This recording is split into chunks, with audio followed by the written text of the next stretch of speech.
we have two kinds of mixtures, at least in broad categories. We have homogeneous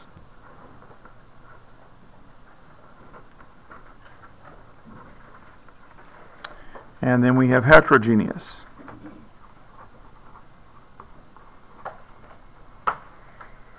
And we reviewed the fact that in physical science you learned homogeneous meant the same throughout.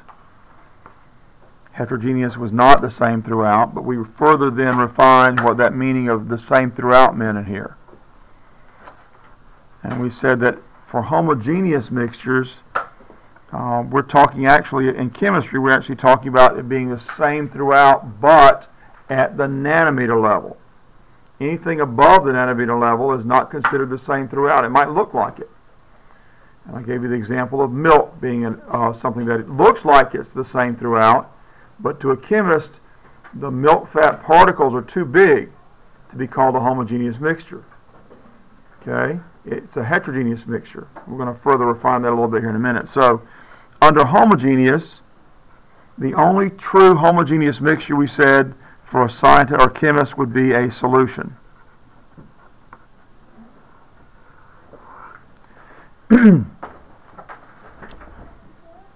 Under the category of heterogeneous, we can have subcategories like colloids. Well, that's what milk is.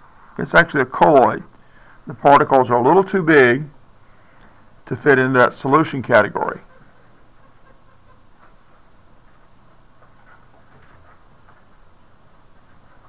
Some other common colloids besides milk are mayonnaise, cheese. Cheese might be a colloid. Fog is a colloid. Then we've got a category called suspensions.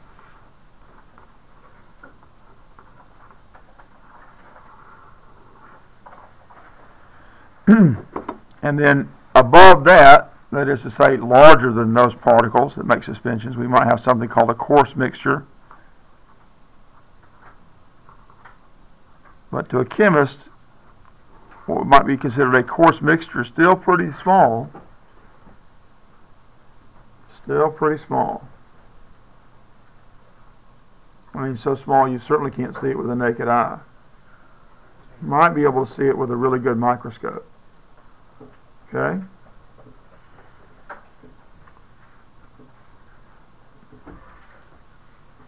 Now, these categories are sometimes hard to clearly define because the behavior kind of overlaps sometimes.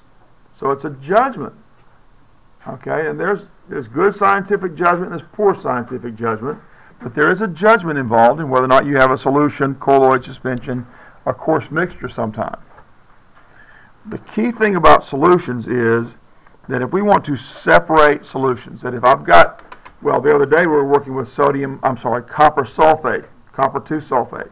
If I want to separate the copper 2 sulfate out of the water, I can't filter it. I can't centrifuge it. I have to use a chemical separation process. So the only way you can separate solutions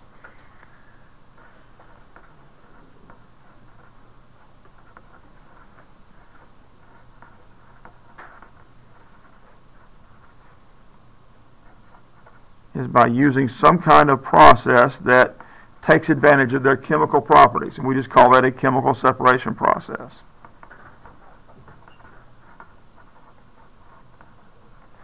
Okay, can only be separated. I don't know what that is all about. Can only be separated by using chemical process.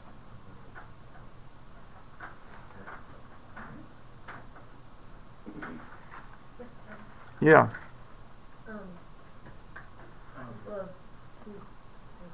Okay, it just needs to go on that back, pass it over or something that just set on the table back there while it dries, and I'll put it up later.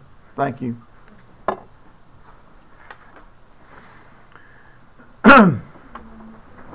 Well, let's see. There are some chemical processes that you're probably already familiar with. If I took anybody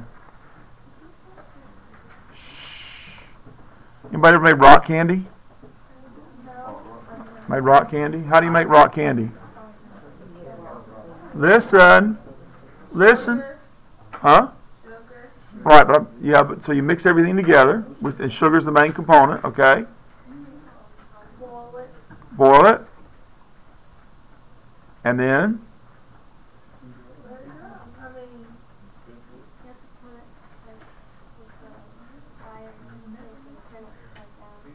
To have something for the sugar to sort of cake onto, right? Well, that process then of creating rock candy is called crystallization.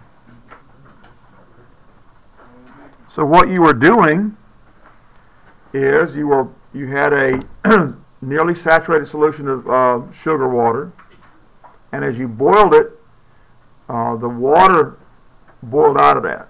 Okay, steam came off, the water boiled out of it, and the sugar then began to crystallize around whatever you were using to nucleate it. And it might be a string, it could be a wire, it could be a stick. Okay, like a popsicle stick. Okay.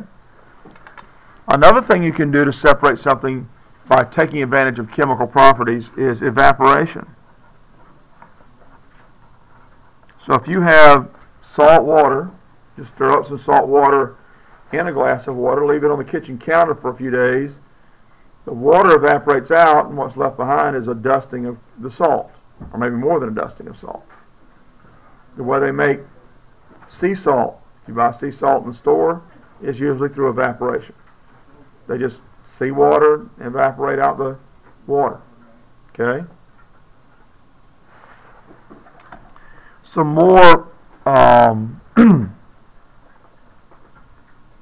I guess, high-end, I suppose, types of separation processes that take advantage of chemical properties to separate out the parts of a solution would include distillation.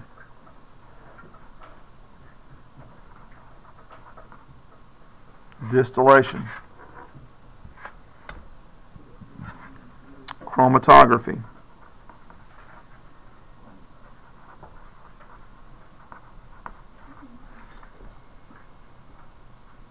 Distillation also takes advantage of the boiling point, but you don't crystallize and you don't get a solid at the end. Distillation is used to separate or partially separate two liquids. Okay.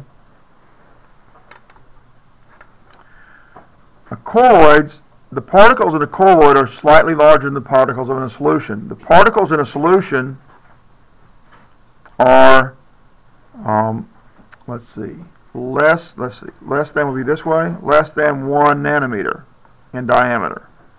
Particle diameter is less than 1 nanometer. Okay?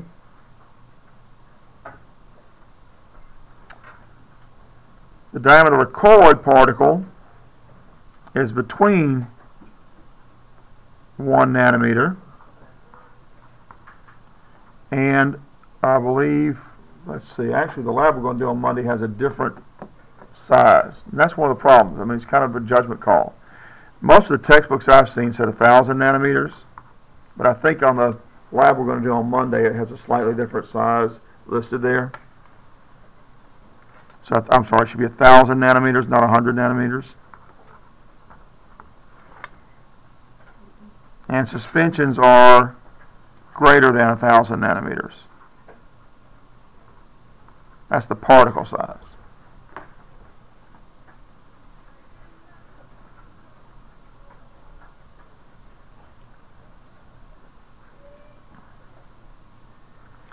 To separate a colloid, you could use any of these chemical separation processes. That's possible. Okay? But you can also use processes that separate by physical size of the particles. So you could separate by centrifugation.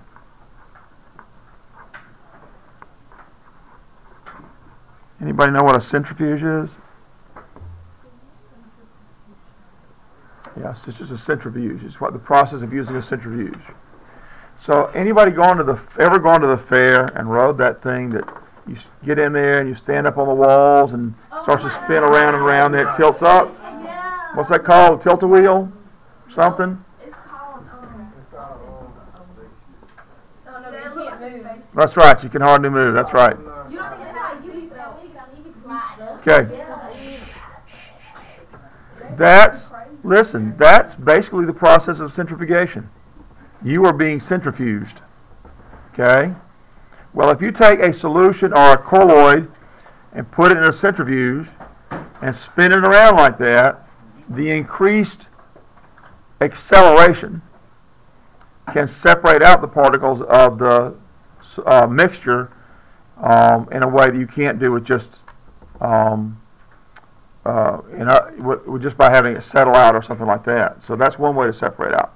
Something else you can use that's become more common nowadays to separate one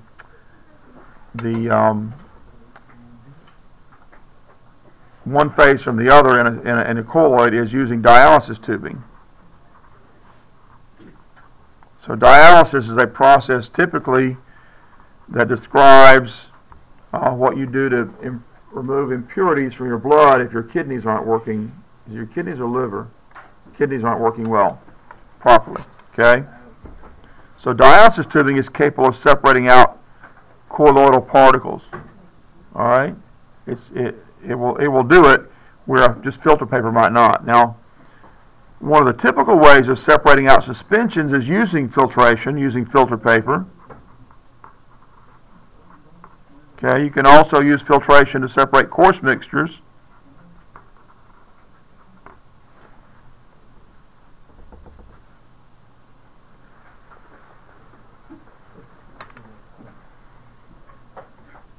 So, trying to separate the two parts of some mixture can give you a lot of information about whether or not you have a coarse mixture, suspension, colloid, or solution. But it's not the only way. There are other ways to figure out whether or not you have a coarse mixture, suspension, colloid, or solution. Okay? If you have a solution, and you can tell this really clearly when the solution is colored like our copper sulfate was colored, it's colored blue. Remember that? If you take a really narrow beam of light, like an LED light, or a laser, you know those little laser pointers, and shine it through there, the solution, you don't even see the beam of light going through there. It's practically invisible. But if you shine a narrow beam of light like that through a colloid, the beam of light shows up in there and the colloid kind of glows around it. So that's something called the Tyndall Effect.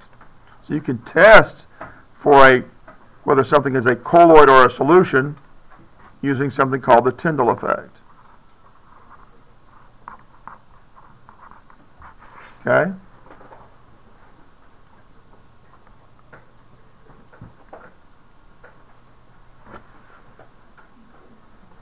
If there's enough time available, you can test to see if you have a suspension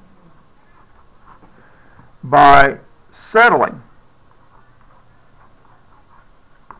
Okay? And what that means is that if you have a suspension, if you leave it sitting undisturbed, suspension particles will simply settle to the bottom or might rise to the top. Okay, but it'll settle out in one way or another. So I'm sure a lot of you are already familiar with a suspension. Anybody ever put a drink in the refrigerator and it settled out? No? Chocolate milk? Yeah. The chocolate part of chocolate milk, if you make it yourself from Hershey syrup or something, it'll settle to the bottom, won't it? So, chocolate milk contains tiny little particles of cocoa, and if you leave it sitting, those cocoa particles settle to the bottom, and so that part of the mixture is a suspension. The milk fat part, the part that makes the milk white, that's a colloid, and the milk sugars and the minerals that are dissolved in there are a solution. So chocolate milk is all of those.